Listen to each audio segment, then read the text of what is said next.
This writing lesson is all about the introduction paragraph. Now let me start by saying this video will likely not help you in your Q1, your Q2, your Q3 introduction paragraphs for the AP exam. But in any other essay that you write, whether it's in English class or whether it's in a different class, whether it's a narrative or a research paper, so many students know what to say in their body paragraphs. They know what they want to say in their essays, but when they put their pen to the paper, they just don't know how to start. And so if your goal is to improve your AP essay introductions, this video might not be very helpful. But if you need some help getting started with any other essay, this is the video for you. So let's just start by looking at some sample introductions that some of my honors kids wrote. What are human rights? Why do they matter? Does everyone have the same rights? These are great questions that I'm sure everyone has heard at least once. But do you know the correct answer? If not, this will be a wonderful moment for you as a reader and a writer. Okay, a lovely student wrote this, and very, very insightful, very smart, and an excellent writer at that. But if you think about what an introduction needs, you need a thesis, you need a claim, you need to provide enough engagement. And while there are lots of questions that this writer asked, it seems kind of like a salesman trying to pitch me something. Let's look at another one. Human rights. Rights that all humans have. Rights that all humans should have. What are human rights? Do all people have them? Let me tell you. In this paper, I will tell you about the most important human right. Okay, so I love that stylistically these two students, these are two different introduction paragraphs, they're really trying to engage the reader, and that is an important component of an introduction paragraph. But you need to actually think about what engages you. Probably not these writing videos, but that's another story. You can kind of see through the gimmickry of a salesman, and both of these introductions accomplished, engagement, but they sound kind of hoity-toity a little bit. So let's talk about ways that you can start your introductions in more effective, engaging ways. First of all, you want to avoid bad words, and if anybody uses a bad word, it's typically in the introduction paragraph. You want to say you. You want to talk directly to your reader. I don't know if maybe somewhere along the line a teacher has told you to ask a question to begin your introduction, and a lot of times people ask the reader, how do you feel about it? Do you know this? My challenge to you is to avoid that. One, because you don't want to have that conversational style, and two, most other people write like this, and so you want to make your writing stand out. The second thing I want to advise you in your introduction paragraphs is to be careful to even start with a question. Unless it's an actual, very insightful question, if it's going to create your audience to spend some time in thought, a nice thought-provoking question, never start with, what is this? That's almost like a cliche because a lot of people use that tactic and it's not very effective. It's not very engaging. And you don't want to ask more than one rhetorical question. You want your one question, if you're going to use a question, to be so powerful and so thought-provoking that you don't even need another one. It's going to deflect from your claims.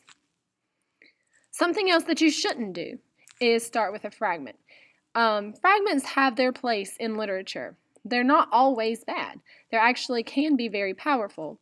But starting with a fragment in an academic essay is almost like a question. It's overused, very much like a cliche. And the last thing that I need to tell you about introductions is stop using the exclamation points. Not everybody does this, but I always have some classes that use exclamation points in their introduction, and I appreciate your enthusiasm and how you want to engage your audience, but it really just sounds like you're yelling, so don't yell at me while I read your paper. Anyway, you can accomplish this without using exclamation points. So here's just another example. Do you know what kind of food the ancient Greeks ate? Well, let me tell you, they ate lamb. Can you believe that? In this paper, I'm going to talk about the different types of foods the ancient Greeks ate. So, wow. This was actually, it's a couple years old, but it was a student in an honors class, a student's introduction for their research paper for the ancient Greek foods. And so as a class, we spent some time looking at this and rewriting it. And so this makes it sound a little bit better. With so many Greek restaurants popular all over the world, it may come as a surprise that many people are unaware of the types of food the Greeks ate in ancient times. The ancient Greeks ate several meats, including lamb. They also had an assortment of vegetables, fruits, nuts, and desserts. And so you have some sort of an attention grabber, kind of a broad introduction to the topic, and then you have a claim, your thesis. You're going to talk about what the ancient Greeks ate. So how do you start your essay? A lot of times this is the hardest part of writing an essay. You want to hook your reader. You want to make them want to read your paper. You don't want to write your writing to be like everybody else's. You want to show your own style. This is a lot of pressure on you to write in a paper. But luckily for you, here are 5 ways that you can successfully grab your reader's attention. Number 1, I'm going to start with my least favorite, but ask a question. And we've already talked about asking a question. If you're going to ask a question, make sure that it's thought-provoking, that it's open-ended. Otherwise, don't do it because it can be boring. So here's an example. Can society conceive a mountain made up of millions of tons of trash, papers, cans, and bottles? It would be higher than our tallest buildings and wider too. It is hard to imagine, yet that is how much trash people in the United States create every year. For years, Americans have been burying trash in landfills, but the landfills are getting full. Clearly, America needs to cut down on the amount of trash it produces. And so, I guess the thing with introductions is you need your thesis first. What is your paper going to be about? What is your claim? This person's claim is the last sentence. Clearly, America needs to cut down on the amount of trash it produces.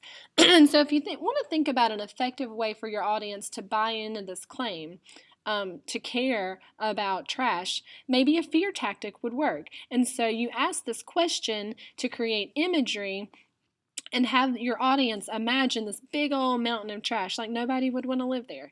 So this is a pretty effective way to start this paragraph or this essay. The second way you could start an introduction is by stating a fact or a statistic. But you don't want it to be boring. You want it to be startling and have an impact on your audience. So here's another example.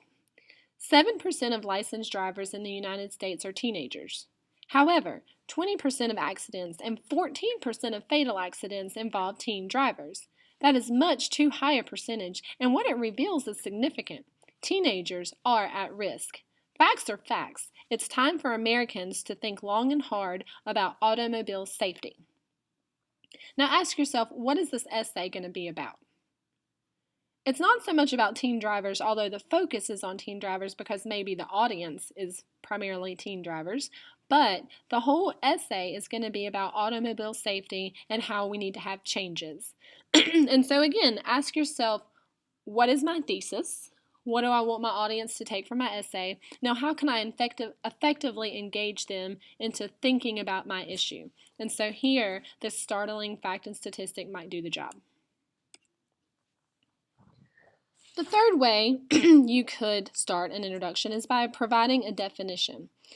And not just like Webster's Dictionary defines recycling as. That's so overused, and you want to avoid that.